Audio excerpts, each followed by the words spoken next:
Hi welcome to village Siri cooking. ఈ ఛానల్ని ఆదరించిన ప్రతి ఒక్కరికి మా హృదయపూర్వక నమస్కారములు.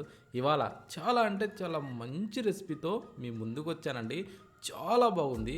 ఈ టేస్ట్ మాత్రం ఎవ్వరు కూడా మిస్ కాకండి. ఇది మంచి హెల్దీ అయిన చట్నీ.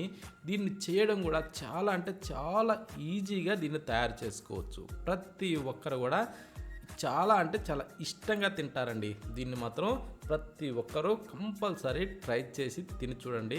ఈ విధంగా చేసుకునేసి కనీసం వారంలో ఒక్కసారన్నా ప్రతి ఒక్కరూ చిన్నపిల్లల దగ్గర నుంచి పెద్దవాళ్ళ వరకు తిని తీరాలండి. ఇది అంత మంచి చట్నీ. దీన్ని ఎలా చేయాలంటే మునగాకు తీసుకోవాలండి. ఈ మునగాకు మంచి ఫ్రెష్ అయిన ఆకు తీసుకునేసి దాన్ని శుభ్రంగా ముదురు కాడలన్నీ లేకుండా తీసేసుకొని ఆ తర్వాత కడిగి రెడీ చేసి పెట్టుకోవాలి.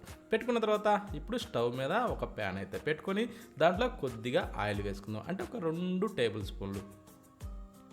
దాన్ని వేడెక్కనిచ్చేసి పచ్చిమిరపకాయలండి దాదాపు ఒక 7-8 పీసులు తీసుకొని శుభ్రంగా కడిగి తొడాలు ఒలిసి మధ్యలోకి ఇరిసి వేసి పచ్చి కొబ్బరి దాన్ని కూడా ఒక 2-3 టేబుల్ స్పూన్లు వేసుకునేసి అల్లం ముక్క కూడా అందులో వేసుకోవాలి. వేసిన తర్వాత ఇవన్నింటినీ మనం కొంచెం వేగనిచ్చుకోవాలండి. ఇవి కొంచెం అలా వేగిన తర్వాత ఇప్పుడు మనం ఫ్రెష్గా కడిగి రెడీ చేసి పెట్టుకున్న ఈ మునగాకుని దీంట్లో వేసేసుకుందాం.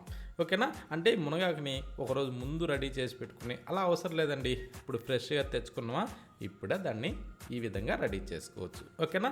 ఇప్పుడు దీన్ని ఇలా తిరిగేసుకుంటూనే బాగా మనం ఫ్రై చేసుకోవాలి. ఇది ఇలా వేగుతుంటేనే మనకి ఆ స్మెల్ అనేది తెలుస్తూ ఉంటుందండి. అంటే దీంట్లో పసురాసన వెళ్ళిపోయి మంచి సుగంధమైన వాసన వస్తూ కమ్మటి వాసన వస్తుంటుంది. అప్పుడు మనం చింతపండు కొద్దిగా వేసుకుందాం.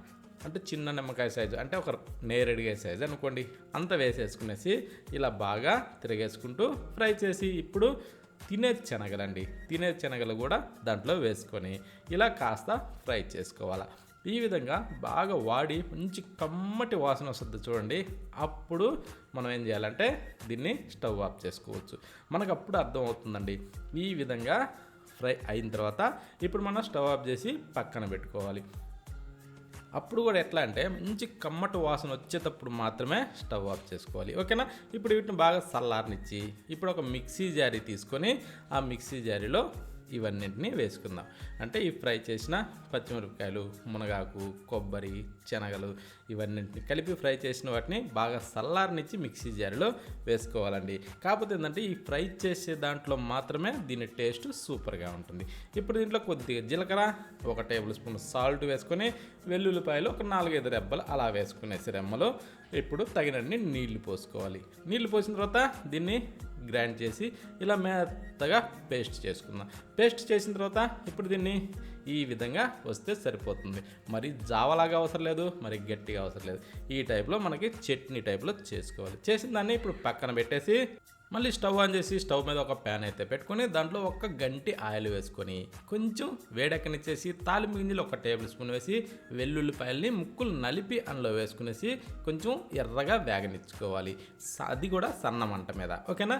ఈ విధంగా కొంచెం ఎర్రడాలుగా వేగిన తర్వాత ఇప్పుడు ఒక 2-3 ఎండుమిరపకాయలు ఇలా మధ్యలోకి ఇరిసి దాంట్లో వేసేసుకునేసి వీటిని కూడా కొద్దిగా లైట్గా వేగనిచ్చుకోవాలి. చూడండి, ఈ టైప్ వచ్చాక ఇప్పుడు ఒక 2 రెబ్బర్ కరివేపాకు తీసుకొని అది కూడా దూసి అందులో వేసి చిటపట్లానిచ్చి గ్రైండ్ చేసిన ఈ పేస్ట్ని దాంట్లో వేసి ఆ మిక్సీ జారీలో కొద్దిగా నీళ్లు పోసి అలా తొలిపి అందులో పోసుకుందాం. పోసుకున్న తర్వాత ఇప్పుడు ఒక్కసారి కలిపి చూసుకునేసి ఇప్పుడు మనం వేసిన ఈ చట్నీ కొంచెం పల్చగా ఉందా, చిక్కగా ఉందా, మనకి ఏ టైపు కావాలనో ఆ టైపు చూసుకునేసి అవసరమైతే కొద్దిగా నీళ్ళు అలా పోసుకొని ఇప్పుడు బాగా మిక్స్ చేసుకోవాలి. ఈ విధంగా కలిపిన తర్వాత ఇప్పుడు ఒక్కసారి టేస్ట్ చూసుకునేసి రుచి సరిపడా సాల్ట్ వేసుకోవాలి. సాల్ట్ వేసాక ఇప్పుడు కాస్త అలా కలిపేసుకొని ఇక వెంటనే స్టవ్ ఆఫ్ చేసుకోవచ్చు. ఓకేనా? దీన్ని ఎక్కువసేపు ఉడికించే అవసరం అయితే ఉండదు. ఇప్పుడు ఈ విధంగా చూడండి ఎంత సింపుల్గా ఈ చట్నీ తయారు చేసుకోవచ్చో. ఈ టైప్లో ప్రతి ఒక్కరు కూడా ఖచ్చితంగా ట్రై చేయండి. ఇది ఇంకా ఈ షుగరు అలాంటి వాళ్ళకి అందరికి కూడా ఇది చాలా అంటే చాలా మంచి రెసిపీ అండి. ఈ మునగాకు ఏంటంటే వాళ్ళకు చాలా బాగా పనిచేస్తుంది కాబట్టి వాళ్ళు ఏ టైప్లో తీసుకోవాలన్నా ఆ టైప్లో తీసుకోవచ్చండి. కాబట్టి ఏంటంటే ప్రతిరోజు ఉదయాన్నే మనం ఎలాగో టిఫిన్ చేస్తాం కదా, టిఫిన్లోకి మునగాకుతో ఈ టైప్లో చట్నీ చేసుకుంటే వాళ్ళు ప్రతిరోజు కూడా దీన్ని ఈ మునగాకుని ప్రతిరోజు కూడా వాళ్ళు ఆహారంలో తీసుకోవచ్చు. అందుకనేసే అంతా ఇదిగా చెప్తున్నాను. ప్రతి ఒక్కరు ఖచ్చితం ట్రై చేయండి. ప్రతి ఒక్కరు తినగలిగే చట్నీ అండి ఇది, ఎవ్వరు కూడా మిస్ కావద్దు.